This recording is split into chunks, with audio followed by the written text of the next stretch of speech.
आज मैं आपके लिए लेकर आई हूँ एक ऐसी रेसिपी जो कम मसालों में झटपट बनती है, लेकिन स्वाद में किसी भी भारी भरकम डिश को पीछे छोड़ देती है। महाराष्ट्र के हाईवे ढाबों पर सबसे ज्यादा पसंद की जाने वाली ये स्पेशल डिश है ढाबा स्टाइल अक्खा मसूर।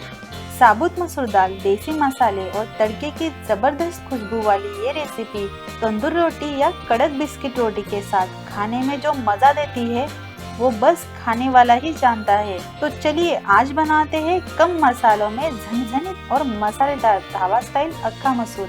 हेलो फ्रेंड्स, मैं हूँ वनश्री और वनश्रीज किचन में आप सभी का फिर से स्वागत है। यहाँ पर जबरदस्त और झनझनित रेसिपी बनाई जाती है। तो आज मैं आपके लिए लेकर आई हूँ एक यूनिक और असली महाराष्ट्रन स्टाइल की रेसिपी जो अक्सर हाईवे के ढाबे पे मिलती है। अक्खा मसूर की सब्जी ये एक ऐसी रेसिपी है जो अपने अलग अलग कुकिंग स्टाइल में कम मसालों में जबरदस्त स्वाद के लिए फेमस है। इसकी खास बात ये है कि ये घर पर बहुत ही आसानी से बन जाती है, वो भी बिना किसी स्पेशल मसालों के, लेकिन इसका टेस्ट एकदम ढाबे स्टाइल जैसा आता है। महाराष्ट्र के हर कोने में लोग इस अक्खा मसूर के दीवाने हैं। अगर आप भी ढाबे वाला स्टाइल अपने किचन में लाना चाहते हो तो ये रेसिपी जरूर ट्राई करिए। अक्खा मसूर बनाने के लिए कौन कौन से इंग्रेडिएंट्स लगने वाले हैं वो देखेंगे। रेड चिली पाउडर, हल्दी पाउडर, लहसुन की कलियां, हींग, बेकिंग सोडा, जीरा, प्याज, कसूरी मेथी, हरा धनिया, अदरक और अक्खा मसूर।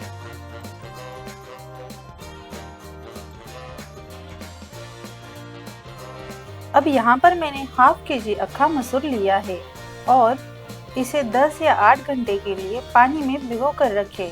अभी आप देख सकते हो मैंने इसे रात भर भिगो कर रखा था, तो ये फूल के ऐसा हो गया है। अक्खा मसूर दो टाइप के होते हैं, एक जो होता है वो ब्लैक कलर का और दूसरा होता है वो ब्राउन कलर का।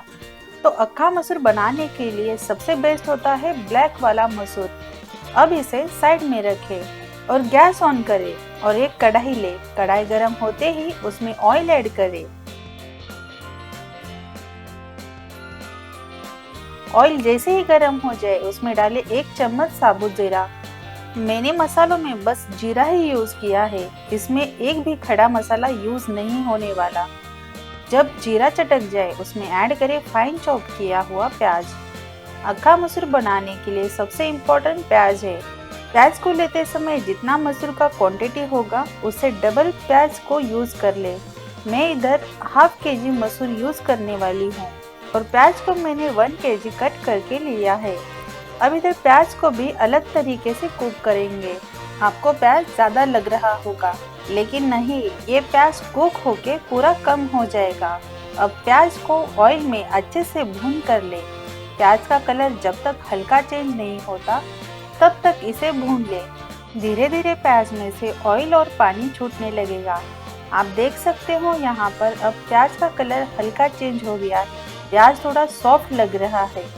अब इसी स्टेज पर प्याज में नमक ऐड करें।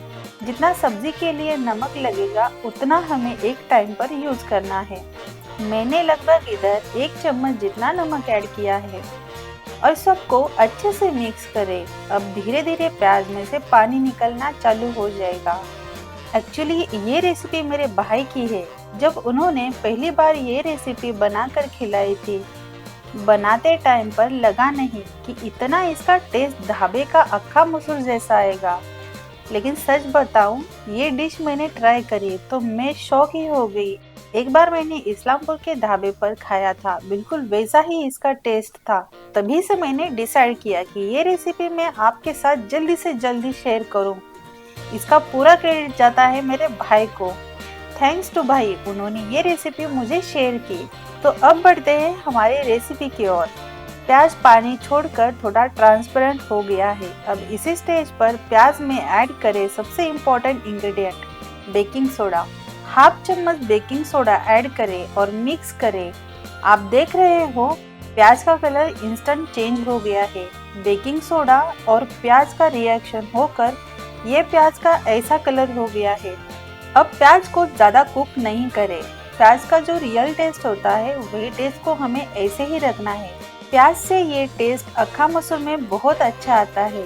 तो ध्यान दें कि प्याज को ज़्यादा कुक ना करें, नहीं तो डिश में स्वीट जैसा एक अलग टेस्ट आएगा। एक्चुअली इस अक्खा मसूर बनाने की शुरुआत यहीं से शुरू हुई थी। सदियों पहले महाराष्ट्र और कर्नाटका बॉर्डर के इलाकों में जैसे कोल्हापुर, सातारा, सांगली और बेलगावी किसानों और मजदूरों के लिए प्रोटीन का सस्ता और झटपट बनने वाला रेसिपी ढूंढ रहे थे। मटन तो वहाँ का पारंपरिक खाना था, लेकिन हर रोज मटन खाना पॉसिबल नहीं था। धीरे धीरे जब हाईवे पर ढाबे शुरू हुए तो वहाँ के एक कुक से गलती हो गई और वो गलती उनकी सही हो गई। प्याज को कुक करते टाइम उन्होंने बेकिंग सोडा डाल दिया और इसका रिएक्शन हो गया। प्याज सोडा से मेल्ट हो गया। उस टाइम पर कुक ने सोचा इतना प्याज तो अब फेंक नहीं सकते, तो उन्होंने इसमें अक्खा मसूर डालकर उसकी रेसिपी बनाई और सभी लोग खाकर शौक हो गए कि इतना अच्छा अक्खा मसूर। तभी के लोगों के लिए ये अक्खा मसूर बहुत सस्ता भी पड़ता था और इसे प्रोटीन भी मिलता। तो ऐसे कर कर के धीरे धीरे अक्खा मसूर पूरे महाराष्ट्र में फैल गया और अभी ये अक्खा मसूर के बहुत सारे आउटलेट्स आपको महाराष्ट्र में देखने के लिए मिलेंगे। अब आते हैं हमारे रेसिपी पर। प्याज धीरे धीरे कुक होके सॉफ्ट होने लगेगा और पूरा गलने लगेगा और अब प्याज में पानी भी छूटने लगा है। अब प्याज आप देख सकते हो पूरा गल गया है। अब ये ग्रेवी जैसा बन चुका है। आप देख सकते हो कि ये किस तरीके से कुक हो गया है।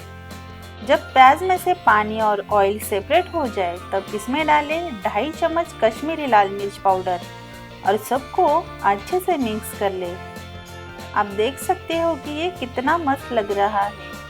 इसकी खुशबू सारी जगह फैल गई है। अब लाल मिर्ची पाउडर को ज़्यादा कुक नहीं करना है।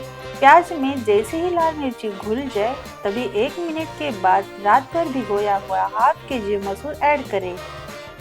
हमने 1 kg प्याज यूज किया था। अब ये कुक होके हाफ से हाफ बना है। अब सबको अच्छे से मिला लें। मिक्स होने के बाद इसमें डालें थोड़ा फ्रेश हरा धनिया। अब आप सोच रहे हो कि ये मसूर पहले कुक नहीं किया है, अब ये जल्दी कुक कैसे होगा? तो टेंशन ना ले। सबको मिक्स करने के बाद इसमें डालें गर्म पानी और ध्यान देना कि पानी पूरा गर्म होना चाहिए। अब सबसे ज़रूरी बात, इसमें पानी कितना ऐड करना है एक नाइफ या चम्मच अंदर डालकर देखें। कम से कम 1.5 इंच जितना पानी मसूर के ऊपर होना चाहिए। इतने पानी में हमारा मसूर कुक हो जाएगा। अब धीरे धीरे पूरा ऑयल का लेयर ऊपर आने लगेगा। अब गैस को हाई फ्लेम पर रखकर इसे कुक होने दें। इसे लगभग हमें 10 मिनट कुक करना पड़ेगा। सोडा डालने से अक्खा मसूर बहुत कम टाइम में कुक हो जाएगा, तो इसे कुक होने के लिए ज़्यादा से ज़्यादा 10 मिनट लगते हैं। अब 10 मिनट के बाद आप देख सकते हो कि मसूर कितना अच्छा कुक हो गया है। इसकी दाल बिल्कुल सॉफ्ट बनी है। आइए देखते हैं ये कितना कुक हुआ है। कितने कम टाइम में अच्छा कुक होता है। आपको कुकर लगाने की भी ज़रूरत नहीं है। इसकी कंसिस्टेंसी अभी ऐसी ही रखनी है, ना ज़्यादा पतली ना ज़्यादा गाढ़ी। अब आपको लग रहा होगा कि ये अक्खा मसूर बन चुका है, लेकिन नहीं, इसे आगे बहुत इम्पोर्टेंट प्रोसेस है।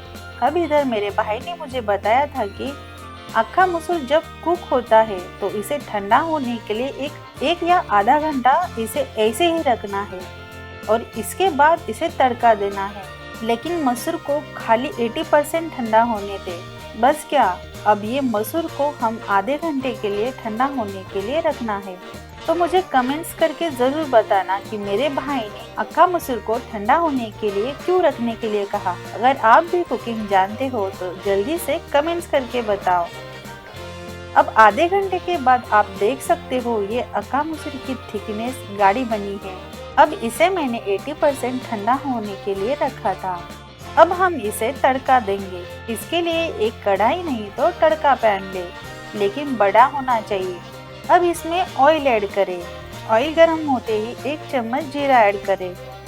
जीरा चटकने लगे तब खलबत्ते में पीसी हुई लहसुन की 10-12 कलियां ले। बस ज़्यादा ही पीसी नहीं होनी चाहिए। अब लहसुन को ऑयल में फ्राई होने के लिए डाल दें और ½ चम्मच अदरक का पेस्ट ऐड करें और सबको मिक्स करें। लहसुन ब्राउन हो जाए तब इसमें हाफ चम्मच हींग डाल दे और ऊपर से 2 मीडियम साइज के प्याज फाइन चॉप किए हुए ऐड करें। अब प्याज को ऑयल में अच्छे से भून कर ले। जब प्याज हल्का ब्राउन हो जाए तब इसमें हाफ चम्मच हल्दी पाउडर, 2 चम्मच कश्मीरी लाल मिर्च पाउडर ऐड करके मिक्स होने दे। अब लाल मिर्च को यहाँ पर ज़्यादा कुक ना करे, नहीं तो जलने का टेस्ट अक्खा मसूर में आएगा। तो इसे खाली 5 सेकेंड भून ले और इंस्टेंट गैस को बंद करें। अब ये तड़का हम अक्खा मसूर बनाया था उसके ऊपर डाल देंगे और ऊपर से ढक्कन से ढककर इसे 2 मिनट रखें ताकि फ्लेवर पूरा अक्खा मसूर में चला जाए। 2 मिनट के बाद आप देख सकते हो कितना ये लाजवाब बना है। अब इसे मिक्स कर ले। मिक्स होने के बाद इसे फिर से गैस पर गर्म होने के लिए रखें। ऊपर से डालें कसूरी मेथी, हरा धनिया, फिर और मिक्स करें और इसे 5 मिनट कुक होने दें। अब ये हमारा फाइनली अक्खा मसूर बनकर रेडी हो गया है। आप देख ही सकते हो इसका टेक्सचर बिल्कुल ढाबे स्टाइल का बना है।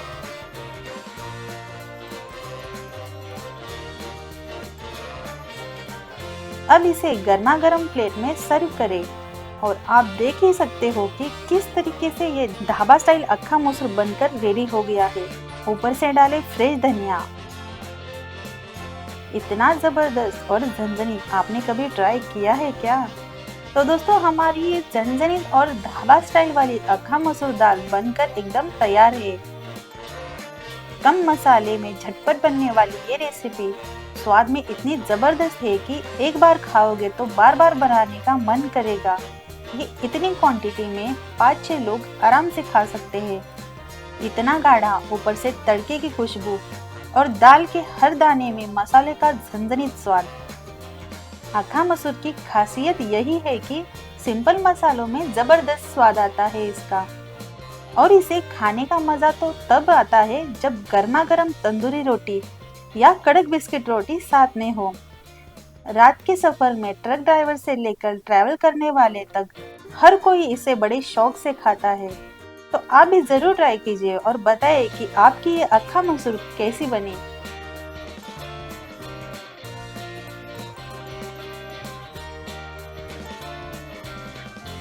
अगर आपको ये रेसिपी पसंद आई हो तो कृपया हमारे वीडियो को लाइक करें, शेयर करें और चैनल को सब्सक्राइब करें। और हाँ, बेल आइकन को दबाना ना भूलें। हम आपके लिए ऐसी ही स्वादिष्ट रेसिपीज लाते रहेंगे। नीचे कमेंट्स में बताएं कि ये रेसिपी आपको कैसी लगी और नेक्स्ट रेसिपी आप कौन सी देखना चाहते हो। तो हमारे चैनल के साथ जुड़े रहें और स्वादिष्ट खाना बनाते रहिए। तब तक के लिए धन्यवाद।